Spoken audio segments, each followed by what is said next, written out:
Sa isang tawag lang sa telepono, kinansela ko na ang lahat. Kinansela ko ang buwanang bayad sa bahay na tinitirhan ng sarili kong anak. Isang magandang bahay sa isang pribadong subdivision na hindi naman talaga kanila. Ang totoo, sa loob ng 15 taon, ako ang nagbabayad noon, buwan-buwan, 150,000 piso. Isinunod ko ang bayad sa kanilang magagarang sasakyan, ang Toyota Fortuner ng manugang ko at ang SUV ng anak ko. Lahat ng iyon, kinansela ko. Pagkatapos, ang insurance, ang matrikula sa pribadong eskwelahan ng 2 kong apo, maging ang kanilang mga credit card. Sa loob lamang ng 12 minuto sa telepono, pinura ko ang pundasyon ng buhay na ipinagmamalaki nila, isang buhay na akala nila ay sila ang naghirap.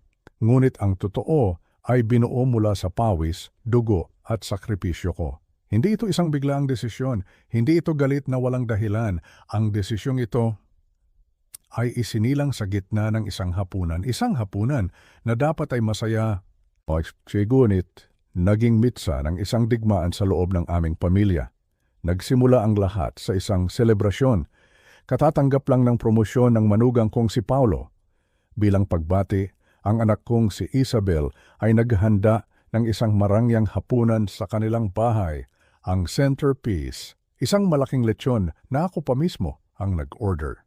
Dala ko rin ang pinakamahal na alak bilang regalo. Habang nakaupo kami sa kanilang magandang lamesa na gawa sa nara, isang lamesa na ako rin ang tumulong pumili, nagsimulang magbago ang ihip ng hangin. Lasing sa tagumpay at sa mamahaling alak, nagsimula si Paulo. Alam niyo po, Tay Renato, sabi niya, habang pinapaikot-ikot ang alak sa kanyang kopita. Masarap siguro ang buhay retirado, no? Walang stress, walang deadlines, walang totoong responsibilidad. Hindi ako umimik, hinayaan ko lang siyang magsalita. Huwag niyo po sanang masamain, pagpapatuloy niya. Magaling naman kayong inhinyero, pero noon pa yon, 40 taon na ang nakalipas. Iba na ang mundo ngayon, Tay, mabilis, digital. Kailangan ng mas batang isip para magtagumpay. Low-wage trees, bibi ko ay normal. Naramdaman ko ang pagbalisa ng anak kong si Isabel, ngunit wala siyang sinabi. Nananatili siyang tahimik, ang kanyang katahimikan ay parang isang pagsang-ayon sa mga salita ng kanyang asawa. Ito ang sakit, ang makita ang sarili mong anak na hinahaya ang lapastanganin ng sarili niyang ama. Tumingin si Paulo sa paligid ng kanilang magandang bahay, ang mga bagong pintura, ang mga mamahaling muebles, ang kusinang bagong renovate, lahat ng iyon ako ang gumastos. Lahat. Ngunit sa kanyang mga mata, nakikita ko ang pagmamalaki. Isang pagmamalaki na parang siya ang naghirap para sa lahat ng iyon. Tingnan niyo po, sabi niya, at diretsong tumingin sa akin. Ang kanyang mga mata, puno ng paghamak. Isang paghamak na hindi ko kailanman inasahan mula sa taong tinuring kong anak. Kailangan nating maging tapat, aniya. Kailan po ba ang huling beses na mayroon kayong naitayong importante? Isang bagay na may kabuluhan? Ang apo kong si Sofia, na 9 na taong gulang pa lang, ang sumagot. Si Lolo po, ginawan niya ako ng treehouse last summer. Ngumiti si Paulo, isang nangiting mapang-asar. Ang sweet naman, sabi niya, sabay tapik sa ulo ng apo ko, pero kailangan maintindihan ni Lolo na ang tunay na lalaki ay sumusuporta sa pamilya gamit ang sariling pagsisikap. Hindi lahat ay pwedeng magretiro na lang at umasa sa iba. Doon na ako tinamaan. Umasa sa iba? Ako? Ang taong nagbayad ng halos lahat ng pag-aari niya? Ang taong sumalo sa kanila sa tuwing sila'y magigipit sa loob ng 15 taon, walang utang na loob. Iyon ang mga salitang tumakbo sa isip ko. 15 taon ng tulong, ng sakripisyo, ng pagtitiis, at ito ang igaganti niya sa akin, ang tawagin akong pabigat, pero hindi pa siya tapos. Humilig siya pasulong at tinitigan ako ng diretso sa mata. Ang kanyang boses ay parang isang latigo. Tay Renato, sabi niya, at ang paggamit niya ng tay ay hindi na parang may respeto, kundi parang isang insulto. May tanong ako, para lang maging prangka tayo sa isa't isa. Huminto siya. tumingin sa buong pamilya na ngayon ay nakatingin sa aming dalawa. Hinihintay niya ang tamang pagkakataon para ibato ang kanyang huling pinakamabigat na insulto. Ano po ang pakiramdam? Tanong niya. Ang kanyang tawa ay umalingaw-ngaw sa buong silid kainan. Ano po ang pakiramdam ng isang talunan? Talunan. Isang salita. Ngunit katumbas ito ng libu-libong patalim na sumaksak sa aking puso. Hindi dahil sa naniwala ako sa sinabi niya, kundi dahil sa katotohanan na ang taong nagsabi nito ay ang taong binigyan ko ng lahat.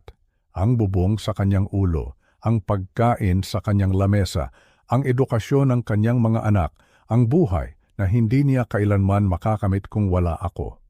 Nakita ko ang pagngisi sa kanyang labi, ang tagumpay sa kanyang mga mata. Akala niya, natalo niya ako. Akala niya, wala akong maisasagot. Ngunit nagkakamali siya. Sa sandaling iyon, ang lahat ng sakit, lahat ng pagtitiis ay nawala. Napalitan ito ng isang malamig at matigas na desisyon. Hindi ito paghihiganti. Ito ay pagbibigay ng katarungan. Dahan-dahan akong uminom ng tubig. Maingat kong ibinaba ang baso. Tinitigan ko siya ng diretso sa mata at sa unang pagkakataon sa gabing iyon, ngumiti ako. Ano ang pakiramdam, Paulo? Tanong ko pabalik. Ang boses ko, kalmado, pero may bigat. Ano naman ang pakiramdam na malaman na itong talunan na ito ay hindi na magbabayad ng mga bayarin mo? Ang ngiti sa kanyang mukha ay biglang naglaho. Ang kulay sa kanyang pisngi ay nawala na parang binuhusan ng malamig na tubig. Ang aking anak na si Isabel, napatakip ng bibig. Ang buong lamesa ay nabalot ng isang nakabibinging katahimikan. Alam nila, sa sandaling iyon, alam nilang lahat na tapos na ang laro. Ang hindi nila alam ay iyon pa lang ang simula. Bago tayo magpatuloy, mangyaring mag-subscribe sa aming channel at ipaalam sa amin kung saan kayo nakikinig sa mga komento sa ibaba. Pagkatapos kong iwan ang hapunan na iyon, umuwi ako sa isang bahay na puno ng katahimikan, ngunit ang isip ko ay napakaingay. Ang mga salita ng aking manugang si Paulo ay paulit-ulit na tumutunog sa aking pandinig, talunan. Iyon ang salitang binitiwan niya. Isang salitang binaliwala ko sa harap niya. Ngunit dito sa aking pag-iisa, ramdam na ramdam ko ang bigat. Hindi dahil naniniwala ako sa sinabi niya, kundi dahil sa sakit na dulot ng kawalan niya ng utang na loob. Hindi ako dumiretso sa aking silid tulugan. Sa halip, pumasok ako sa aking maliit na opisina. Ang amoy ng mga lumang libro at ng varnish sa mga muebles na gawa sa Nara ay sumalubong sa akin. Ito ang aking santuwaryo. Ang lugar kung saan ang lahat ay may ayos, may lohika. Bilang isang inhinyero sa loob ng 40 taon, natutunan kong ang lahat ng problema ay may solusyon. Basta't susuriin mo ng mabuti ang mga datos. At sa gabing iyon mismo ang gagawin ko. Susuriin ko ang datos ng 15 taon ng aking pagiging talunan. Binuksan ko ang ilaw sa aking lamesa. Ang mainit na liwanag nito ay tumama sa isang hilera ng mga filing cabinet. Ang bawat cabinet ay naglalaman ng mga taon ng aking buhay pinansyal. Maayos, nakalista, bawat isa. Huminga ako ng malalim at binuksan ang unang drawer. Nakasulat dito, 2009-2012. Panahon iyon, matapos pumanaw ang aking pinakamamahal na asawa si Elena. Panahon kung kailan nangako ako sa kanyang himlayan na hindi ko pababayaan ang aming kaisa-isang anak, si Isabel. Sa loob ng drawer, ang mga folder ay may iba't ibang kulay. Asul para sa tulong sa pautang sa bahay, berde para sa mga sasakyan, dilaw para sa pag-aaral ng mga apo ko, at pula para sa mga gastusing medikal. Inuna kong kunin ang asul na folder. Ang bigat nito ay parang bigat ng isang pamilyang binuhat ko sa aking mga balikat. Binuksan ko ito at ang mga bank statement at resibo ay bumungad sa akin. Enero 2009. Iyon ang simula. Katatapos lang ng libing ni Elena, si Isabel ay umiiyak sa telepono. Sabi niya, "Tay, hindi namin alam kung paano namin babayaran ang bahay. Baka mapaalis kami." At sinabi ko sa kanya ang mga salitang magiging simula ng lahat. "Huwag kang mag-alala, anak. Ako ang bahala. Hanggang sa makabawi kayo. Hanggang sa makabawi kayo." Iyon ang pangako, hindi habang buhay. Ang unang tseke, nagkakahalaga ng 150,000 piso para sa buwan ng hulog sa bahay. Sinabi ni Paulo noon, "Salamat po, Tay. Mga 6 na buwan lang po ito hanggang sa ma-promote ako." 6 na buwan na naging 1 taon, 1 taon na naging 5, 5 taon na naging 15, 180 buwan. 180 beses akong nagdeposito ng 150,000 piso sa kanilang account. Kinuha ko ang aking calculator. Ang mga numero ay dahan-dahang lumabas sa screen. 27 milyon. 27 milyong piso para lamang sa bubong na tinitirhan nila. Napapikit ako. Naramdaman ko ang pagod ng 15 taon, ang mga pagkakataon na ipinagkait ko sa sarili ko. Ang bahay sa tabi ng dagat sa Batangas na pinangarap namin ni Elena na hindi ko na binili dahil laging may emergency si Isabel. Ang mga biyahe sa ibang bansa na hindi ko tinuloy dahil kailangan ng mga apo ko ng bagong computer. Sunod kong binuksan ang birding folder, mga sasakyan. Naalala ko noong binili ni Paulo ang kanyang unang Toyota Fortuner. Ipinagmalaki niya ito sa lahat na parang sarili niyang pinaghirapan. Ngunit ang katotohanan, ako ang nagbayad ng down payment at ako ang nag-subsidize ng buwan ng hulog 40,000 piso bawat buwan sa loob ng 8 taon. Idinagdag ko iyon sa aking listahan, 7,200,000 piso. Sunod, ang dilaw na folder, edukasyon. Ang pinakabigat sa lahat, hindi lang sa pera, kundi sa puso ko.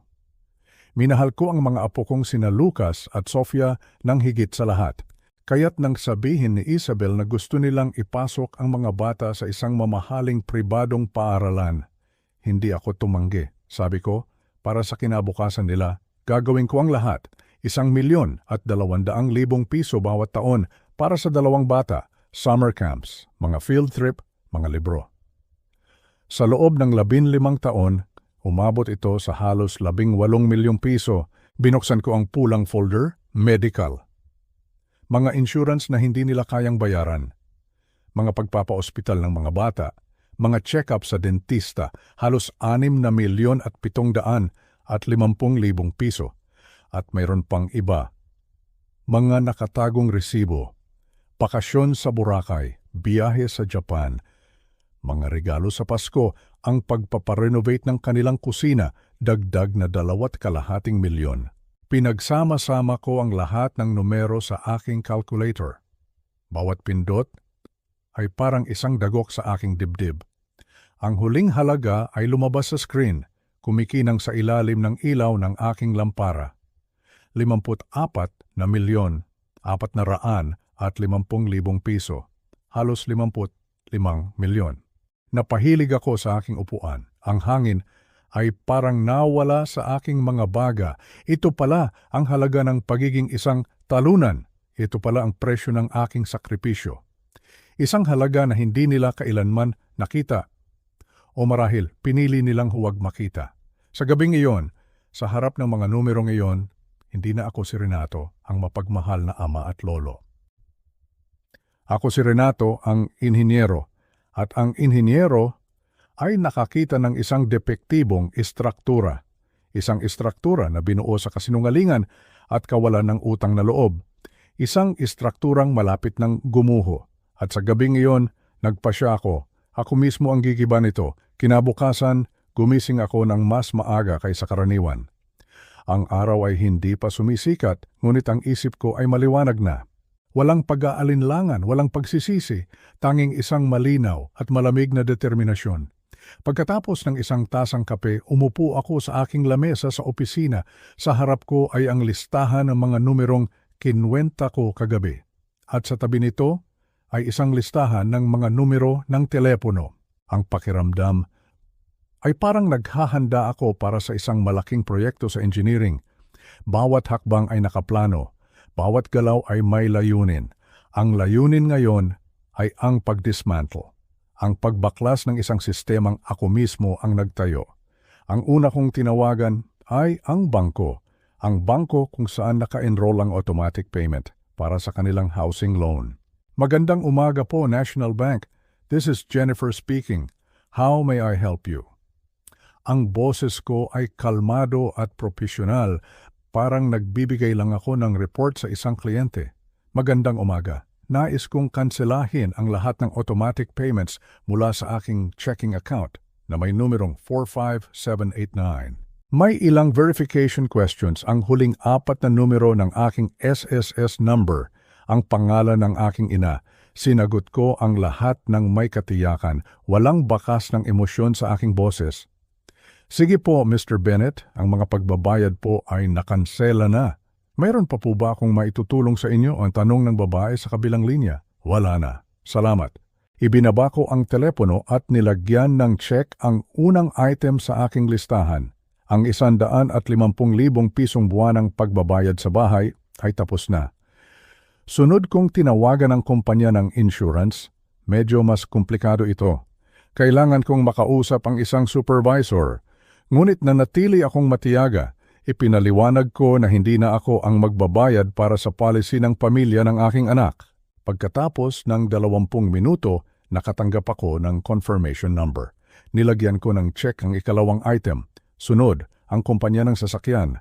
3 beses akong inilipat sa iba't ibang departamento bago ko nakausap ang tamang tao para kanselahin ang pagbabayad para sa Toyota Fortuner ni Paulo. Ang bawat paghihintay sa linya ay hindi ko ininda. Sa halip, ginamit ko ang oras para pagtibayin ang aking desisyon. Naalala ko ang pagmamayabang ni Paulo tungkol sa kanyang sasakyan, kung paano niya ito ipinapakita na parang simbolo ng kanyang tagumpay. Isang tagumpay na hindi naman sa kanya. Pagkatapos ng halos 1 oras, natapos din ang tawag. Check sa ikatlong item. Isa-isa kong tinawagan ang lahat ng nasa listahan, ang electric company, ang water company, maging ang kumpanya ng internet at cable. Lahat ng bill na naka-direct debit sa aking account ay pinatigil ko. Ang pinakahuling tawag, ang pinakamahirap para sa akin, ang accounting department ng pribadong eskwelahan ni Lucas at Sofia. Magandang umaga po, Centura Academy. Magandang umaga. Tumatawag ako para ipaalam na simula sa susunod na buwan, hindi na ako ang magbabayad ng matrikula para kina Lucas at Sofia Bennett. Mayroong katahimikan sa kabilang linya. Pasensya na po, sir. Pwede niyo po bang ulitin?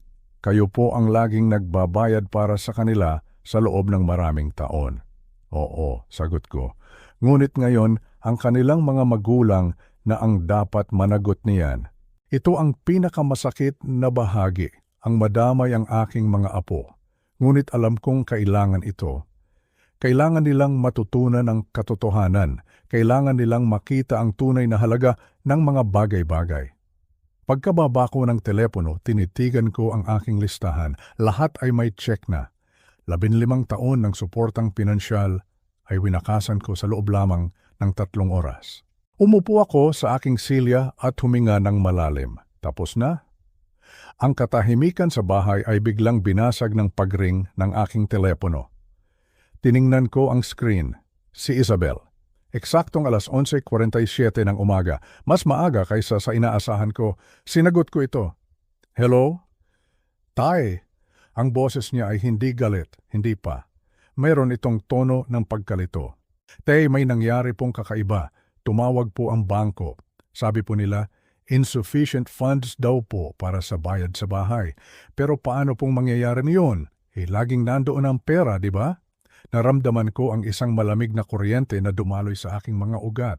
Ito na iyon, ang unang domino. Huminga ako ng malalim bago sumagot. Ang boses ko ay kasing lamig ng yelo. Dahil inakala mong mananatili ang perang iyon diyan, magpakailanman. Isang mahabang katahimikan. Naririnig ko ang kanyang paghinga sa kabilang linya at pagkatapos, ang pagkalito sa kanyang boses ay napalitan ng takot. Ano pong ibig niyong sabihin, tay? Ang ibig kong sabihin, anak, sabi ko, ay eksakto sa sinabi ko kagabi. Hindi ko nababayaran ang mga gastusin ninyo. Narinig ko ang kanyang paghingal. Pero, tay, hindi niyo po pwedeng gawin to ang bahay, ang insurance, ang eskwelahan ni Lucas. Lahat ng iyon, sabi ko, habang tinitingnan ang aking listahan na puno ng check, ay itinigil ko na kaninang umaga. Mawawalan po kami ng bahay. Sigaw niya, ang boses niya ay basag na. Kung ganoon, sagot ko, bago ko ibaba ang tawag, kailangan ninyong humanap ng paraan para bayaran ito, nang kayo lang. Ibinaba ko ang telepono, ang katahimikan ay bumalik sa aking opisina, ngunit alam ko na ang katahimikang ito ay hindi magtatagal. Wala pang isang oras, narinig ko ang pamilyar na ugong ng makina ng isang sasakyan. Isang malakas na ugong na sinundan ng biglaang pagpreno sa tapat ng aking bahay. Sumilip ako sa bintana. Ang Toyota Fortuner ni Paulo. Bumukas ang pinto nito ng may malakas na kalabog. Unang lumabas si Paulo, ang kanyang mukha ay namumula sa galit. Sumunod si Isabel, ang kanyang mga mata ay mugto na sa kaiiyak. Nagmarcha sila papunta sa aking pintuan. Ang kanilang mga hakbang ay mabibigat at puno ng determinasyon. Para silang mga sundalong handa ng sumabak sa giyera, kumbinsido na sila ang nasa tama. Binuksan ko ang pinto bago pa man sila makakatok. Kailangan nating mag-usap, sigaw ni Paulo at nilampasan niya ako ng walang paanyaya. Pumasok siya sa sala ko na parang siya ang may-ari. Si Isabel ay sumunod sa likuran niya. Mahigpit na hawak ang kanyang bag na parabang iyon ang kanyang kalasag. Tuloy kayo, sarkastiko kong sabi sa kanilang mga likuran. Tumayo si Paulo sa gitna ng aking sala, parang isang general na inaangkin ng isang teritoryo. Ang kanyang mga kamay ay nasa kanyang baywang. Ang kanyang dibdib ay nakaumbok. Itong kalokohan mo, itigil mo na ngayon din, utos niya. Ang kanyang boses ay umalingaw-ngaw sa aking maliit na bahay. Tatawagan mo ang lahat ng bangko ngayon din at ibabalik mo ang lahat ng bayarin. Umiling ako ng marahan. Hindi, simpleng sagot ko. Ang kanyang mukha ay lalong namula. Hindi mo pwedeng gawin ito sa amin ng walang babala. May mga legal na obligasyon. Mayroon tayong verbal contract. Natawa ko ng bahagya sa loob-loob ko. Kontrata? Kailan kami nagkaroon ng kontrata? Pakitaan mo ako ng kontrata kung saan nakasaad na pumayag akong bayaran ang mga gastusin ninyo habang buhay. Si Isabel, na hanggang ngayon ay tahimik lang, ay humakbang pasulong. Ang kanyang boses ay nanginginig. Tay, parang awa niyo na. Isipin niyo po kung ano ang gugustuhin ni Mama. Alalahanin niyo po ang pangako niyo sa kanya sa libing niya. Ang pagbanggit niya kay Elena ay parang isang malamig na hangin na humampas sa akin. Ngunit inaasahan ko na ang taktikang ito. Ang ipinangako ko sa nanay mo ay tutulungan ko kayong maging matatag, sagot ko. Ang boses ko ay matatag pa rin. 15 taon at halos 55 milyong piso ang nagdaan. At ngayon, mas hindi pa kayo matatag kaysa noong nagsimula tayo. 55 milyon? Ang mga salitang 55 milyong piso ay lumabas sa aking bibig. At sa unang pagkakataon, narinig nila ito. Pabulong na tanong ni Isabel. Ang kanyang boses ay halos hindi marinig, para siyang nakakita ng multo. Pumunta ako sa aking lamesa sa opisina at kinuha ang aking notebook at calculator. Bumalik ako sa sala at iniharap ito sa kanila. Ang eksaktong halaga ay 54,450,000 piso, sabi ko, habang ipinapakita sa kanila ang listahan. 27 milyon para sa bahay, 7,200,000 para sa mga sasakyan, 18 milyon para sa pag-aaral ng mga bata, 6,750,000 para sa medikal, 2,2 milyon para sa mga bakasyon at iba pang luho.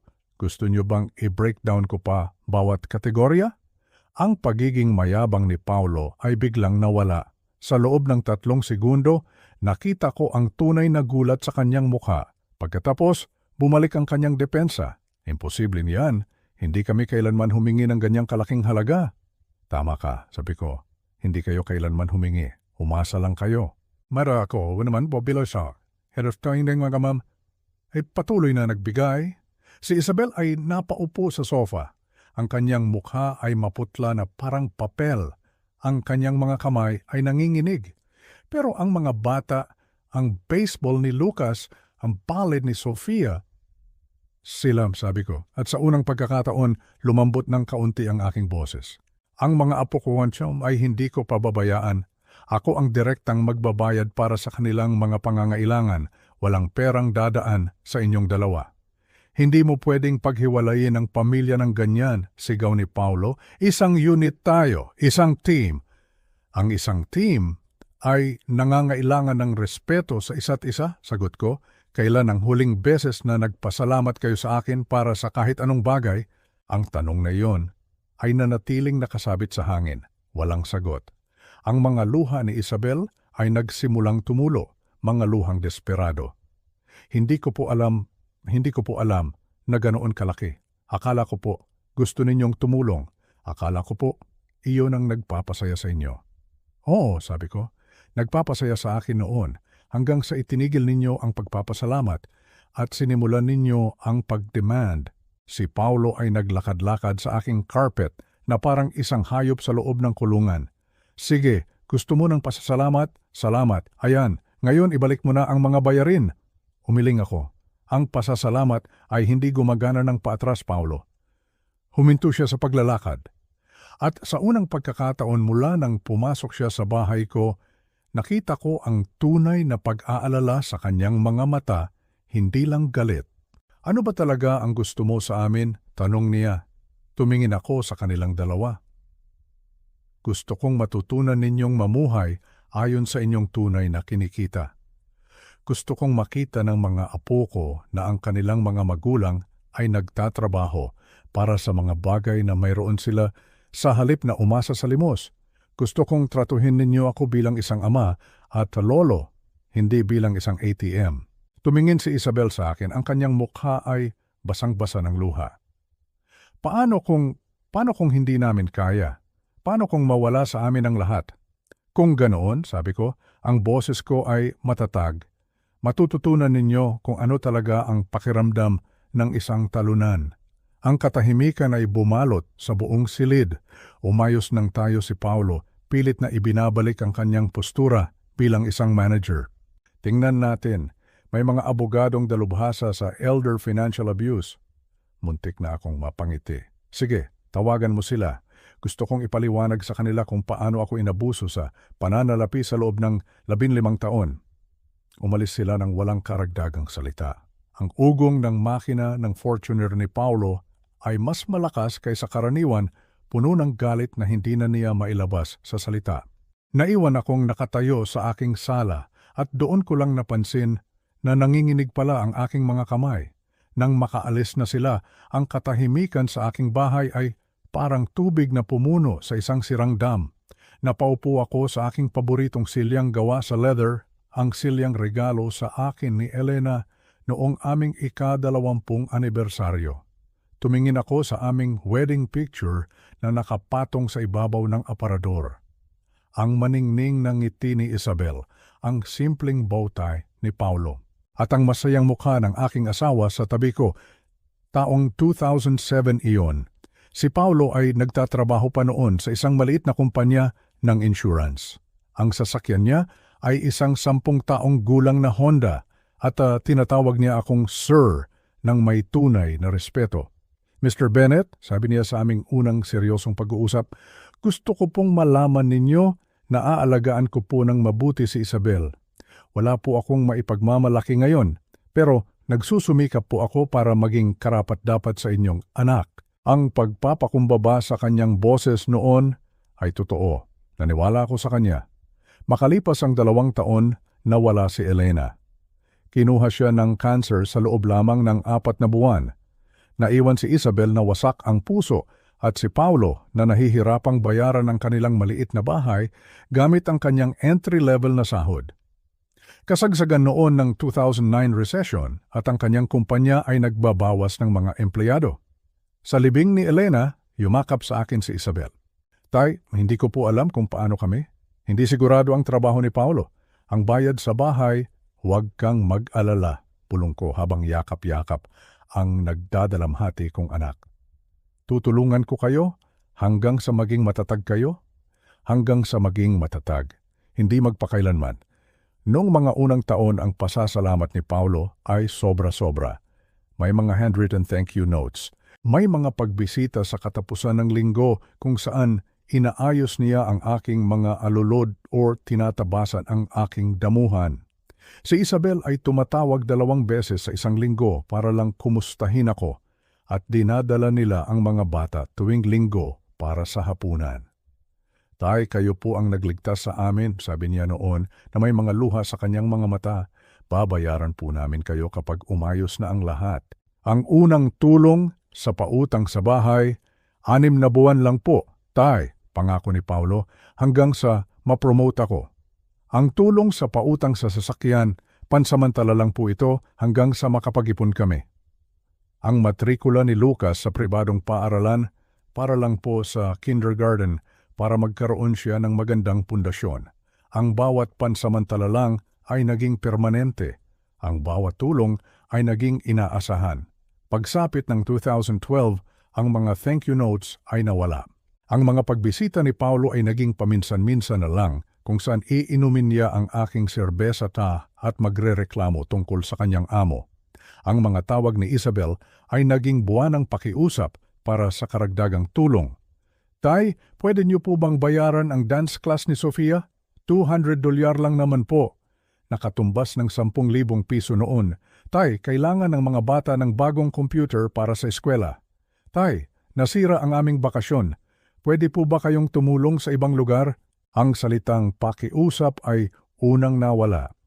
Pagkatapos ang salamat, sa huli maging ang pwede po ba ay naging kailangan niyo. Pagsapit ng 2018, hindi na kinikilala ni Paulo ang aking mga kontribusyon.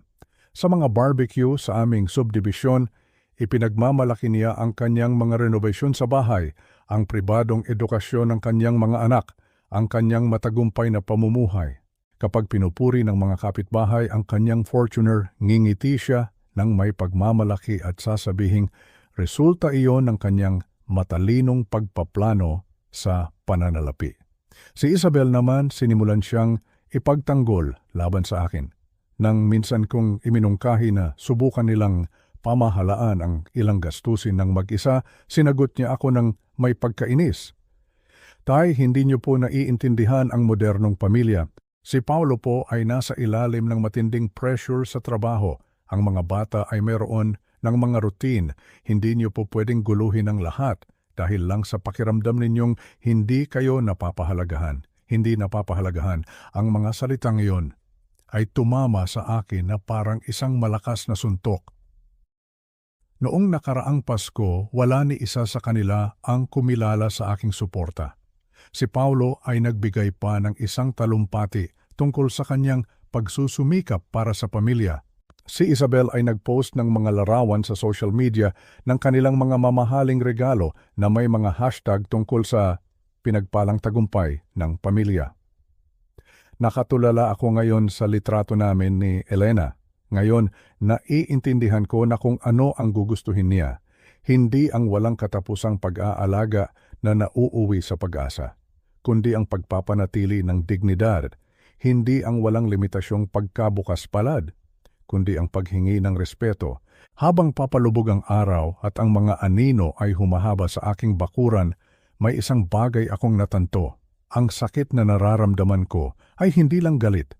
Ito ay kalungkutan. Isang malalim na kalungkutan para sa pamilyang pinangarap ko at sa pamilyang nawala sa akin dahil sa pera at pagwawalang bahala.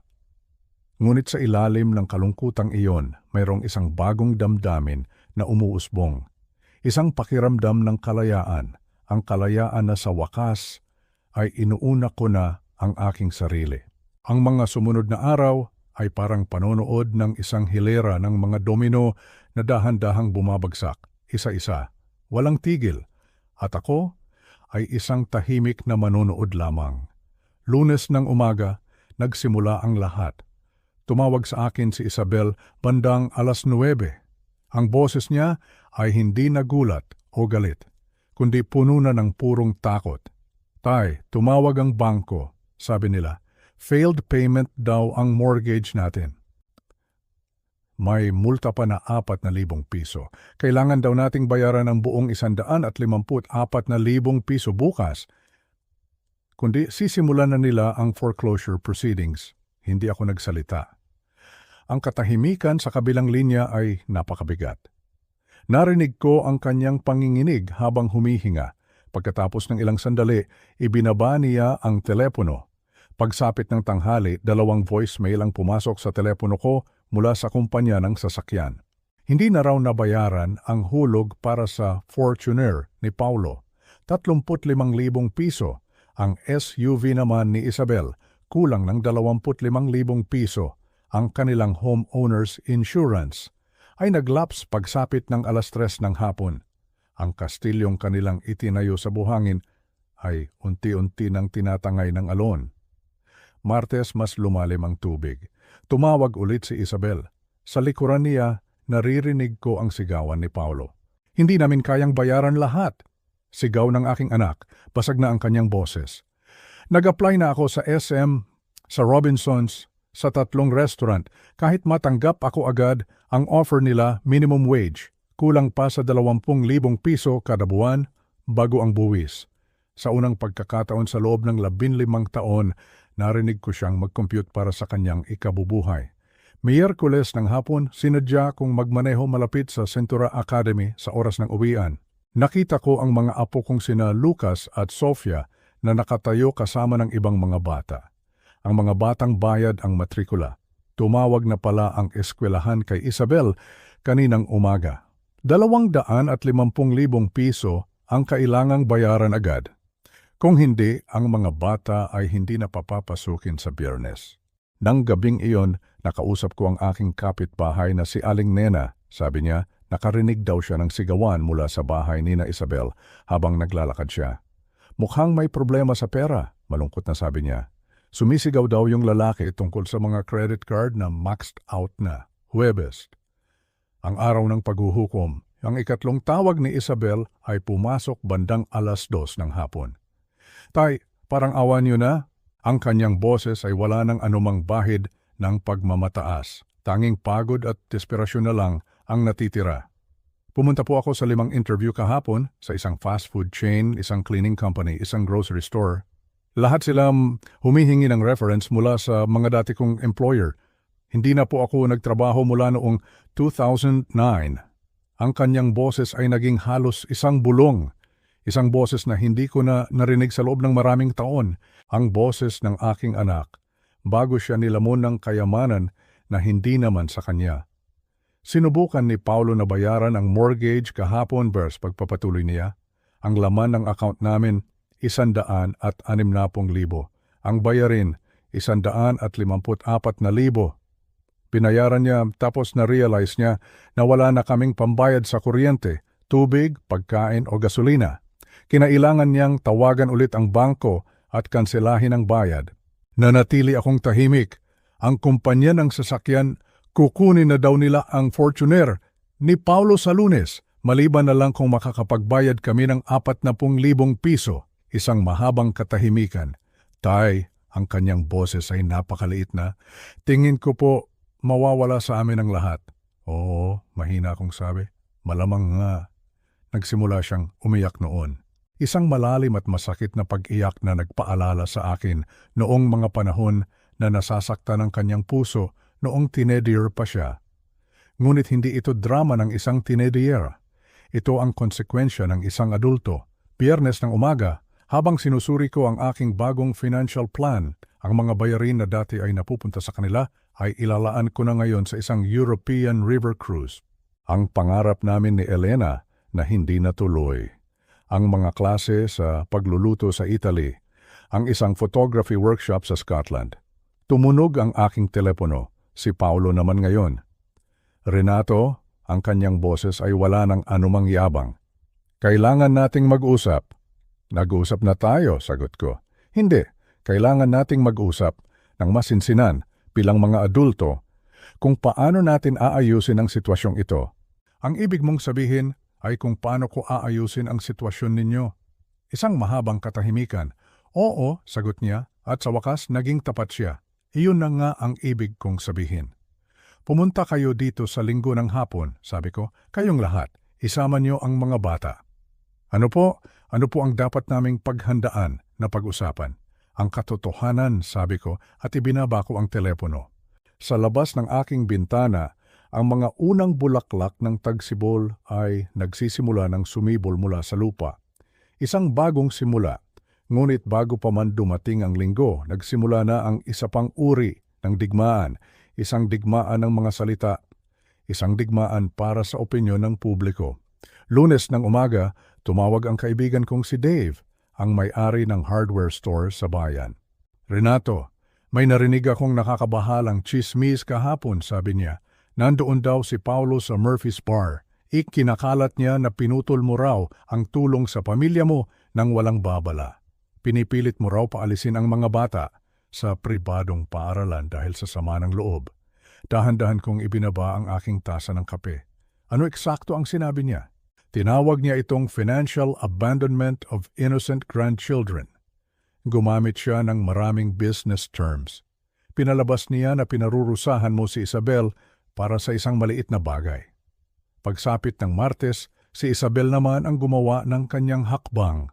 Tinawagan niya ang kapatid ng aking yumaong asawa, si Janet. Tumawag sa akin si Janet ng hapong iyon, ang kanyang boses ay puno ng pagkadismaya. "Isabel says you've abandoned them in their time of greatest need." Umiiyak siya, Renato. Sabi niya, hindi raw maintindihan ng mga bata kung bakit hindi na sila mahal ng kanilang lolo. Huminga ako ng malalim. Nabanggit ba niya ang 54 na milyong pisong ibinigay ko sa kanila sa loob ng 15 taon? Isang mahabang katahimikan sa kabilang linya. Ano? 54 na milyon? Halos 55 milyon, Janet. Bayad sa bahay, sa sasakyan, insurance, matrikula, medikal, bakasyon, bawat buwan sa loob ng 15 taon. Iyon ba ang tinatawag na pag-abandona? Hindi pwedeng maging tama yan. Meron akong dokumento para sa bawat sentimo, sabi ko. Kinabukasan, ang apo kong si Sofia ang tumawag sa akin. Ang kanyang maliit na boses ay halatang inensayo. "Lolo," sabi po ni Mami, "baka mawalan daw po kami ng bahay kasi ayaw niyo na po kaming tulungan. May nagawa po ba kaming mali?" Ang puso ko ay parang pinilipit, ngunit pinanatili kong malumanay ang aking boses. "Wala kayong ginawang mali, apo. Gusto mo bang sunduin kita para kumain tayo ng ice cream mamayang hapon?" Sabi po ni Mami, "Baka daw po humindi na kayo sa lahat ng bagay ngayon." Hindi ako kailanman hihindi sa ice cream kasama ang aking paboritong apo. Nang hapong iyon sa Dairy Queen, ang inensayong kalungkutan ni Sofia ay nawala habang ikinukwento niya ang tungkol sa kanyang art project. Nang ihatid ko siya pauwi, nakita ko si Isabel na nanonood mula sa bintana. Ang kanyang mga mata ay puno ng kalkulasyon. Ginagamit niya ang sarili niyang anak. Miyerkules, isang mas direktang komprontasyon. Si Nancy Morrison, isang matagal ng kapitbahay, ay nilapitan ako sa grocery store. "Renato Bennett, nahihiya ako para sa iyo." Ang kanyang boses ay umaling-aungaw sa 3 pasilyo. "Pinutol mo ang tulong sa sarili mong anak sa oras na kailangan kanya. Ano na lang ang iisipin ni Elena?" Hinarap ko siya ng mahinahon. Ang iisipin ni Elena ay sapat na ang 15 taon at halos 55 milyong piso. Ang matuwid na galit ni Nancy ay biglang nag-alinlangan. 55 milyon? 54 na milyon, 450,000 piso para maging eksakto, sabi ko. Bayad sa bahay, sasakyan, eskwelahan, insurance, medical, bakasyon. Gusto mo bang makita ang mga bank record? Ang ibang mga mamimili ay huminto na para makinig na mula ang mukha ni Nancy. Hindi iyon nabanggit ni Isabel. Maraming hindi binabanggit si Isabel Nancy. Tanging ang mga bagay na gusto niyang marinig ng iba. Nang gabing iyon, tumawag ulit si Dave. Nandoon ulit si Paulo sa Murphy's. Sinubukan niya ang parehong routine pero nandoon si Bill Henderson. Naaalala mo si Bill? Siya ang nagbenta sa kanila ng Fortuner 3 taon na ang nakalipas. Anong sinabi ni Bill? Tanong ko. Tinanong niya kung paano naka-afford si Paulo ng 3 milyong pisong sasakyan sa kanyang sahod. Nang magsimulang umiwas si Paulo, nabanggit ni Bill na naaalala niyang ikaw ang cosigner sa lease. Biglang tumahimik ang buong bar. Ang mga kasinungalingan nila ay unti-unti nang nabubunyag. Ang mga pader na kanilang itinayo para protektahan ang kanilang imahe ay nagsisimula ng magkaroon ng mga bitak. Sabado ng umaga, tumawag si Isabel. Ang kanyang boses ay puno ng desperasyon. Nagtatanong na ang mga tao, Tay. Mga hindi komportabling tanong tungkol sa pera at mga petsa at dokumentasyon. Kailangan mong itigil ang pagkakalat ng kasinungalingan tungkol sa amin. Wala akong ikinakalat, Isabel, sagot ko. Sinasagot ko lang ang mga tanong ng matapat kapag tinatanong ako ng direkta. Sinisira mo ang reputasyon namin sa komunidad na ito?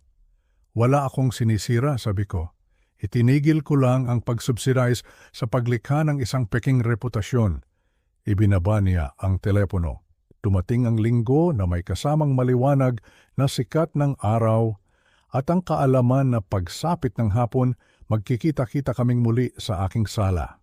Ngunit sa pagkakataong ito, ang buong komunidad ay nanonood na. Ang pagpupulong ng pamilya na dapat sanang mangyari noong linggo ay hindi natuloy. Tila ang realidad ay mayroon ng ibang plano. Lunes ng umaga, bandang 8:00, tumawag sa akin si Dave. Renato, may foreclosure notice na nakapaskil sa pintuan ni na Isabel kahapon ng gabi. Malaki, opisyal, mula sa county. Maingat kong ibinaba ang aking kape. 30 araw. Mayroon silang 30 araw para bayaran ng mahigit 400,000 piso katumbas ng 3 buwang hindi nabayarang mortgage kasama na ang mga multa at legal fees. Martes ng umaga, mayroon na namang pagbabago. Ang Fortuner ni Paulo ay wala na sa kanilang driveway. Ang pumalit ay isang 10 taong gulang na Honda Civic. Nabanggit ni Aling Nena na nakita niya si Paulo sa dealership ng Honda na mukhang talunan habang si Isabel ang pumipirma ng mga papeles. Miyerkules ng hapon, dumaan ako sa grocery store at nakita ko si Isabel. Nakasuot siya ng isang asul na vest na may name tag. Nag-i-scan siya ng mga item ng may mechanical na kilos. Nang dumaan sa kanyang linya si Mrs. Patterson, isang mayaman naming kapitbahay, namula ng husto ang mukha ng aking anak. Isabel, iha, hindi ko alam na nagtatrabaho ka na pala rito, sabi ni Mrs. Patterson. Nagsimula lang po noong Lunes, sagot ni Isabel, hindi makatingin sa mata. Nang gabing iyon, tumawag ang apo kong si Lucas. Lolo, nag-aaway na naman po si Mama at Papa. Ang lakas po tungkol po sa pera. Sabi po ni Papa, hindi daw po sapat ang kinikita ni Mama. Sabi naman po ni Mama, kahit kailan naman daw po ay hindi naging sapat ang kinikita ni Papa. Tapos po, may mga masama silang sinabi tungkol sa inyo.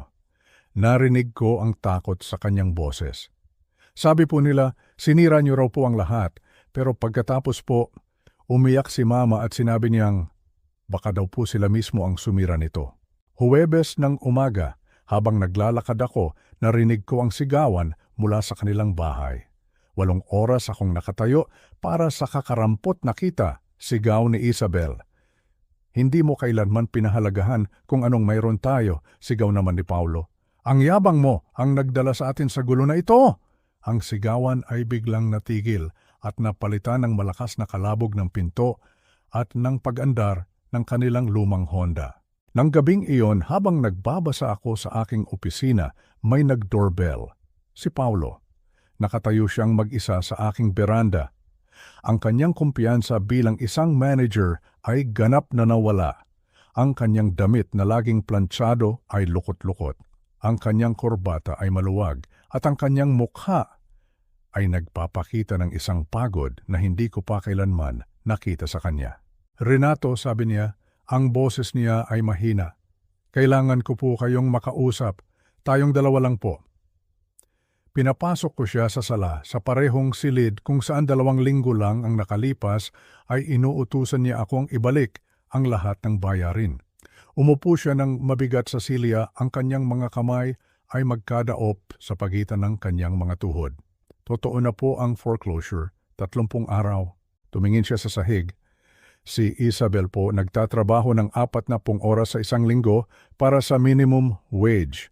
Pagkatapos ng buwis, siguro mga 18,000 lang sa isang buwan ang naiuwi niya. Ang sahod ko po, mga 115,000. Ang mortgage pa lang po, 150,000. Tumingin siya sa akin at sa kanyang mga mata nakita ko ang isang bagay na matagal ko nang hindi nakikita. Pagpapakumbaba, hindi po namin kaya. Kahit kailan po pala, hindi namin kinaya, di ba? Kung wala po kayo, ibig kong sabihin, Hindi, mahina kong sagot. Hindi ninyo kinaya? May iniisip po akong sinabi niyo, pagpapatuloy niya, bahagyang basag ang kanyang boses, tungkol sa pagkakaiba ng respetong pinaghihirapan at ng minamana. Wala po pala akong pinaghirapan, di ba? Ang bahay, ang mga sasakyan, ang pag-aaral ng mga bata, wala po sa mga iyon ang talagang sa akin. Nanatili akong tahimik, hinahayaan siyang ilabas ang lahat. Ano po ang gusto ninyong mangyari, Renato? Tanong niya. Ngunit ang tanong ay hindi na isang hamon. Ito ay isang tunay na pakiusap. Hindi, mali. May mas malalim pa siyang tanong. Tumingin siya sa aking mga mata. Gusto ko pong malaman kung may paraan pa po pabalik mula dito. Hindi po pabalik sa dati, kundi pasulong sa isang bagay na mas mabuti.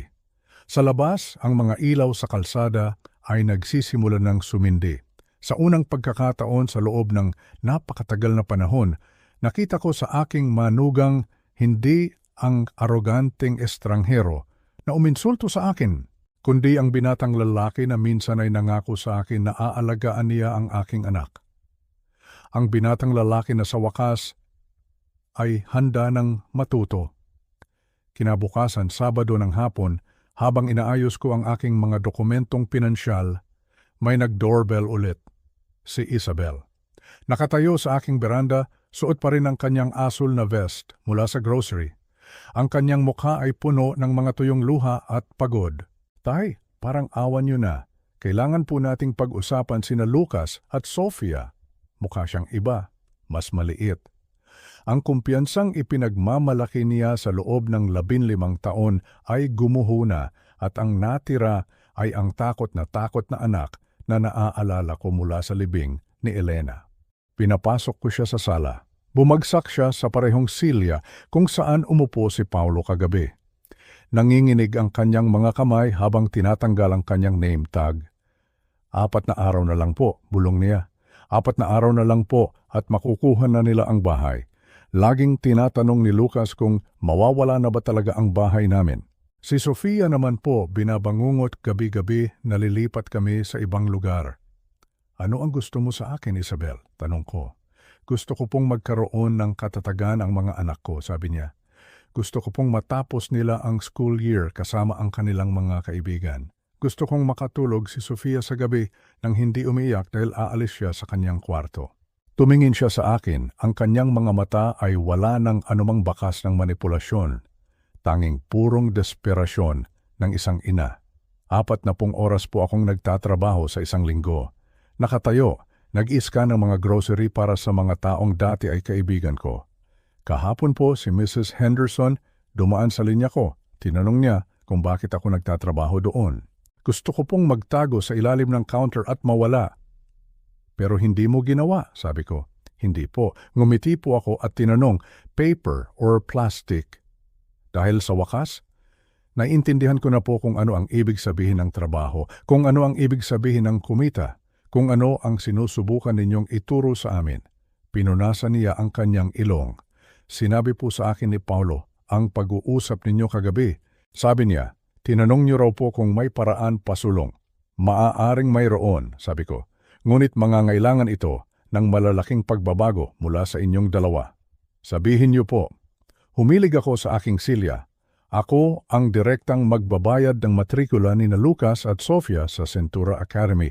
Ako ang sasagot sa kanilang mga damit, gastusing medikal, mga aktibidad sa sports, at mga aralin sa musika. Gagawa ako ng college fund para sa kanilang dalawa. Ang mukha ni Isabel ay nagliwanag. Ang unang sinag ng pag-asa na nakita ko sa kanya sa loob ng maraming linggo. Ngunit, pagpapatuloy ko, hindi ko babayaran ang inyong mortgage, ang bayad sa sasakyan, ang insurance, o anumang gastusin para sa inyong pamumuhay bilang mga adulto. Kayo ni Paulo ay mamumuhay ayon sa inyong tunay na kinikita. Period. Kaya po namin yan, mabilis niyang sabi. Magdo-downsize kami, maghahanap kami ng mas maliit na lugar. Mayroon pa. Ang boses ko ay naging mas seryoso. Gusto ko ng pampublikong pag-amin. Isang pampublikong paghingi ng tawad para sa kawalan ng respeto at sa pag-aakalang karapatan ninyo ang lahat. Gusto ko ng tunay na pasasalamat hindi lang kapag may kailangan kayo. Ang mukha ni Isabel ay gumuho. Hindi po papayag si Paulo sa pampublikong paghingi ng tawad. Ang kanyang pride, kung ganoon, mas mahalaga ang pride niya kaysa sa katatagan ng kanyang mga anak. Naupo kami sa katahimikan habang pinoproseso niya ang katotohanan iyon. Anong klaseng pampublikong pag-amin? Tanong niya. Isang liham sa community newspaper na nagpapaliwanag kung paano ko kayo sinuportahan at nagpapasalamat sa aking kabutihang loob. Isang tapat na post sa Facebook tungkol sa 15 taon ng tulong pinansyal. At mga harap-harapang paghingi ng tawad sa mga taong sinungalingan ninyo sa nakalipas na 2 linggo. Tinitigan niya ako, ang kanyang mga mata ay malaki. At kung gagawin namin ito, lahat ng ito, ang iyong mga anak ay magkakaroon ng seguridad sa edukasyon at ng pagmamahal ng kanilang lolo. Magkakaroon ka ng isang relasyon sa akin na batay sa katapatan at respeto. Ngunit, magkakaroon din kayo ng isang pamumuhay na limitado sa kung ano lamang ang tunay na kinikita ninyo ni Paulo. Itinakip ni Isabel ang kanyang mukha gamit ang kanyang mga kamay. Hindi ko po alam kung kaya kong kumbinsihin siya.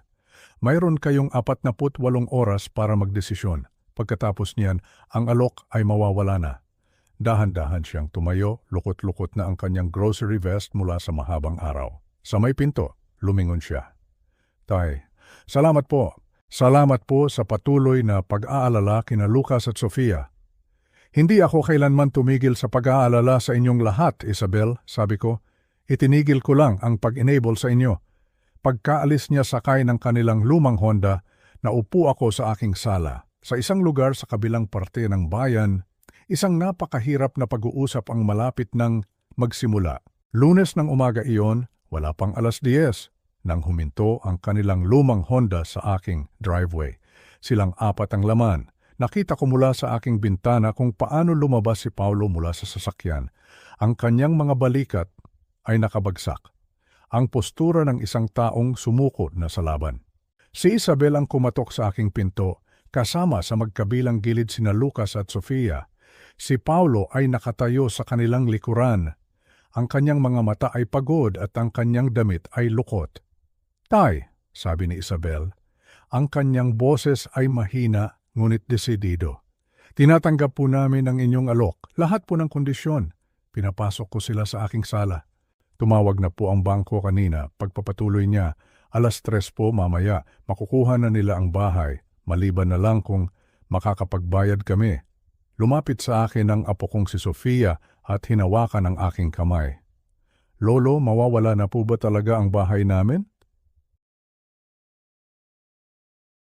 Tumingin ako sa kanya at sa lahat ng sakit na nangyari. Ang pagmamahal ko para sa aking mga apo ay hindi nagbago. Hindi apo, hindi kung kaya kong pigilan. Tumayo ako at kinuha ang aking telepono at checkbook.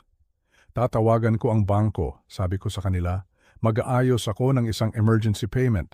Ngunit ito na ang huling bayad sa bahay na gagawin ko para sa inyo. Pagkatapos nito, kayo na ang bahala sa sarili ninyo. Habang kausap ko ang bangko, narinig ko ang pulong ni Sofia sa kanyang ina.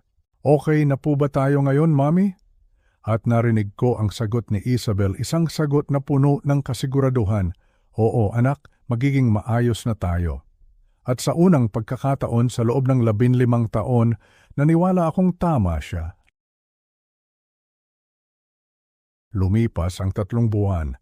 Ang aming pagpupulong ay naging buwanan na at sa bawat pagbisita nila, nakikita ko ang pagbabago. Si Isabel, na-promote bilang shift supervisor sa grocery, mayroon ng bagong dignidad sa kanyang mga mata. Ang dignidad ng isang taong nagtatrabaho para sa kanyang kinikita. Si Paulo naman, natuto ng mag-budget. Ang yabang niya noon ay napalitan na ng pagpapakumbaba. Ipinapakita nila sa akin ang kanilang buwan ng budget at sa unang pagkakataon, nababayaran nila ang lahat mula sa kanilang pinagsamang sahod. Si Sofia ay pumasok sa aking bahay na may dalang medalya sa soccer. Si Lucas ipinakita sa akin ang kanyang report card na puro matataas ang marka. Nagbigay sila sa akin ng mga thank you card na sila mismo ang gumawa.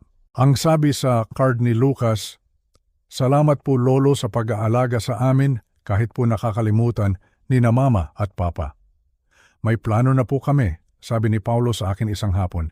"Gusto po naming patunayan na kaya naming tumayo sa sarili naming mga paa. Hindi dahil hindi namin pinapahalagahan ang tulong niyo sa mga bata, kundi dahil kailangan naming respetuhin ang lahat ng naibigay niyo na sa amin." Habang pauwi na sila, tinanong ako ni Lucas, "Lolo, proud na po ba kayo sa amin ngayon?" Tiningnan ko silang lahat. Ang aking anak na natuto ng halaga ng trabaho, ang aking manugang na nilunok ang kanyang pride para sa kanyang mga anak, ang aking mga apo na sa wakas ay nauunawaan ang pasasalamat. "Oh, apo," sabi ko, proud na proud ako sa inyong lahat." Habang pinapanood ko ang kanilang lumang Honda na papalayo, naintindihan ko na ang hinanap ko ay hindi paghihiganti, kundi isang pagbabago, isang masakit ngunit kinakailangang pagbabago. At minsan, iyon ang pinakamatamis na uri ng katarungan.